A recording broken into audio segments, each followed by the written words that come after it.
जय हिंद बच्चों। आज हम महाराष्ट्र राज्य पाठ्य पुस्तक कक्षा चौथी हिंदी पाठ 4 जायकवाड़ी बांध इस पाठ का अध्ययन करेंगे। सबसे पहले हम पाठ का आदर्श वाचन करेंगे, इसके पश्चात पाठ का अर्थ समझेंगे। तो चलिए पाठ का अध्ययन करते हैं।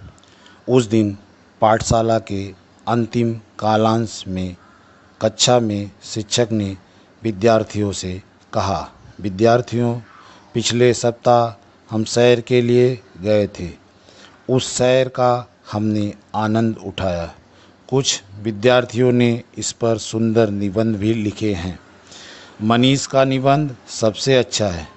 मनीष, तुम अपना निबंध सबको सुनाओ। मनीष पढ़ने लगा। हमने जायकवाड़ी बांध की सैर की। हम 55 विद्यार्थी अध्यापकों के साथ नांदेड़ से रेल द्वारा औरंगाबाद गए। रेलगाड़ी की यात्रा बड़ी ही आनंददायी रही। खिड़की से बाहर सुहावने दृश्य देखकर हम सभी प्रसन्न हुए। जायकवाड़ी बांध का निर्माण पैठण में किया गया है। वहां जाने के लिए रेल मार्ग नहीं है।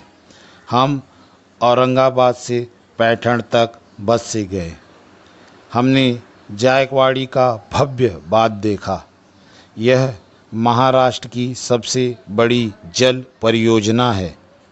इसे गोदावरी नदी पर बनाया गया है। मिट्टी से बना यह एक मजबूत बांध है।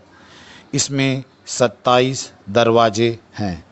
इस बांध के विशाल जलाशय को नाथ सागर कहते हैं। जायकवाड़ी परियोजना से विपुल मात्रा में बिजली का उत्पादन किया जाता है। इस बांध के कारण मराठवाड़ा के कई जिलों को खेती के लिए जल, पेयजल, बिजली की सुविधाएं प्राप्त हुई हैं। जलाशय के समीप ज्ञानेश्वर उद्यान है। यह मैसूर के वृंदावन उद्यान के समान सुंदर है। संध्या के समय ध्वनि एवं प्रकाश के साथ फव्वारों का आकर्षक दृश्य बस देखते ही बनता है।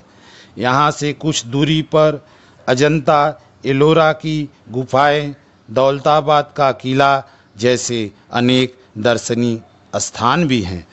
पैठण की साड़ियाँ देश भर में पैठणी नाम से प्रसिद्ध है।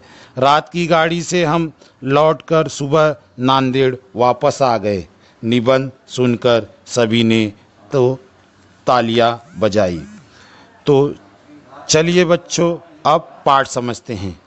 बच्चों, इस पाठ में निबंध के माध्यम से जायकवाड़ी बांध के विषय में रोचक जानकारी दी गई है। यह बांध औरंगाबाद के पैठण में है, जहां हम रेल मार्ग से जा नहीं सकते। इसके लिए हमें बस या दूसरे किसी वाहन की सुविधा लेनी पड़ती है। जायकवाड़ी का बांध बहुत भव्य है। यह हमारे महाराष्ट्र राज्य की सबसे बड़ी परियोजना है और यह सुनकर आश्चर्य भी होगा, यह सबसे बड़ी जल परियोजना भी है। इस बांध के कारण लोगों को जल, पेयजल की सुविधाएं प्राप्त हुई हैं। जलाशय के पास ही ज्ञानेश्वर उद्यान है। वहीं आसपास दौलताबाद का किला, अजंता एलोरा की गुफाएं आदि रमणीय स्थान हैं।